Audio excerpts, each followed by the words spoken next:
ہم نہ بھولیں گے کبھی بھی، ہم نہ بھولیں گے کبھی بھی، وہی جو باقی صدا آل احمد جنگلوں میں بیردا ہے بیردا، آل احمد جنگلوں میں بیردا ہے بیردا، آل احمد جنگلوں میں بیردا ہے بیردا، آل احمد جنگلوں میں بیردا ہے بیردا، شمر کا خیام میں یوں آ کے چادر چھیننا، شمر کا خیام میں یوں آ کے چادر چھیننا، ہم نہ بھولیں گے کبھی بھی، ہم نہ بھولیں گے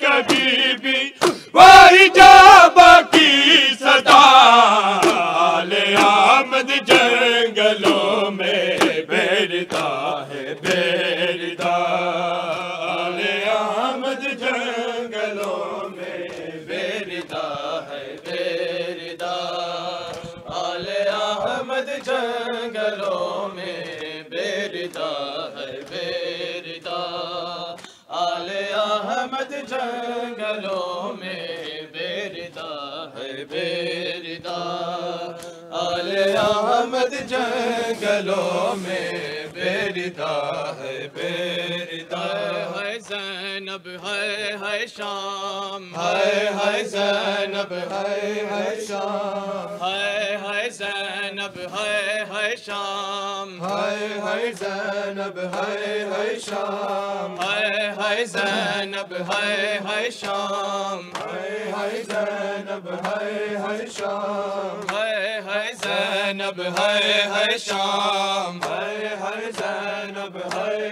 شام، ہے زینب ہے شام، ہے زینب ہے شام، کی صدا گونجی اے میرے جواں قاسم، مولا کی صدا گونجی اے میرے جواں قاسم، مولا کی صدا گونجی اے میرے جواں قاسم، مولا کی صدا گونجی اے میرے جواں قاسم، مولا کی صدا گونجی اے میرے جواں قاسم، ملتا ہی نہیں تیرے، ملتا ہی نہیں تیرے لاشے کا پتہ قاسم، مولا کی صدا گونجی اے میرے جواں قاسم، مولا کی صدا گونجی اے میرے جواں قاسم، مولا کی صدا گونجی اے میرے جواں قاسم، مولا کی صدا گونجی اے میرے جواں قاسم، مثل ہے مگر شیرو جیسا ہے جگر اس کا، سردار جوانان جنت ہے بدر اس کا، کیسے ہو بھلا تیرے، کیسے ہو بھلا تیرے اوصاف بیاں قاسم، مولا کی صدا گونجی اے میرے جواں قاسم،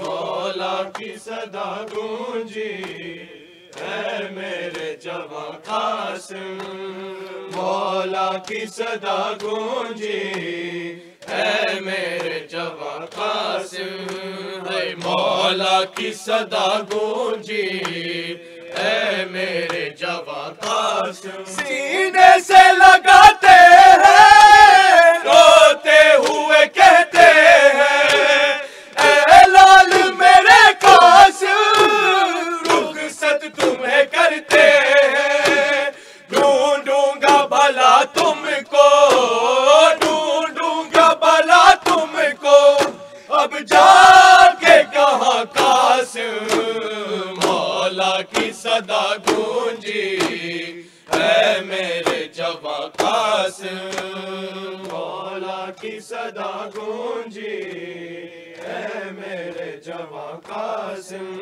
اے مولا کی صدا گونجی اے میرے جواں قاسم اے مولا کی صدا گونجی اے میرے جواں قاسم رخصت ہوئے مادر سے بہنوں سے دعائیں لی اس چاند سے چہرے کی زینب نے بلائیں لی ہو جاؤ گے نظروں سے ہو جاؤ گے نظروں سے اب تم بھی نہا قاسم مولا کی صدا گونجی اے میرے جواں قاسم مولا کی صدا گونجی اے میرے جواں قاسم مولا کی صدا گونجی اے میرے جواں قاسم اے مولا کی صدا گونجی اے میرے جواں قاسم چلنی ہوا تیروں سے معصوم سا شہزادہ پورا کیا قاسم نے بابا سے کیا وعدہ آتے ہیں وہاں مولا آتے ہیں وہاں مولا گرتے ہیں جہاں قاسم مولا کی صدا گونجی اے میرے جواں قاسم مولا کی صدا گونجی اے میرے جواں قاسم مولا کی صدا گونجی اے میرے جواں قاسم اے مولا کی صدا گونجی اے میرے جواں قاسم بکھرے ہوئے کچھ ٹکڑے میدان سے اٹھاتے ہیں یوں لاشائے قاسم کی گٹری سے بناتے ہیں سہ پائے گی غم تیرا سہ پائے گی غم تیرا کیسے تیری ماں قاسم مولا کی صدا گونجی اے میرے جواں قاسم مولا کی صدا گونجی اے میرے جواں قاسم مولا کی صدا گونجی اے میرے جواں قاسم اے مولا کی صدا گونجی اے میرے جواں قاسم بکھرے ہوئے کچھ ٹکڑے میدان سے اٹھاتے ہیں یوں لاشائے قاسم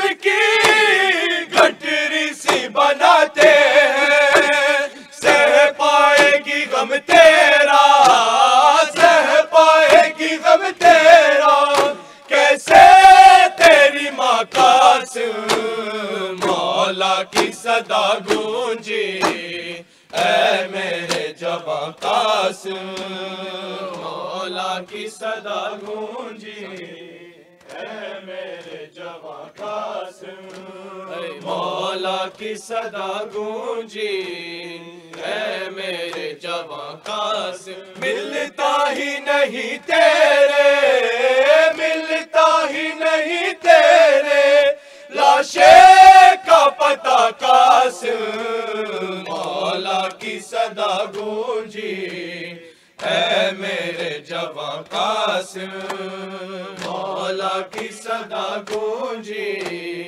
اے میرے جواں قاسم اے مولا کی صدا گونجی اے میرے جواں قاسم سینے سے لگاتے ہیں روتے ہوئے کہتے ہیں اے لال میرے قاسم رخصت تمہیں کرتے ہیں ڈھونڈوں گا بلا تم کو ڈھونڈوں گا بلا تم کو اب جا کے کہا قاسم صدا گونجی اے میرے جواں قاسم مولا کی صدا گونجی اے میرے جواں قاسم مولا کی صدا گونجی اے میرے جواں قاسم اے مولا کی صدا گونجی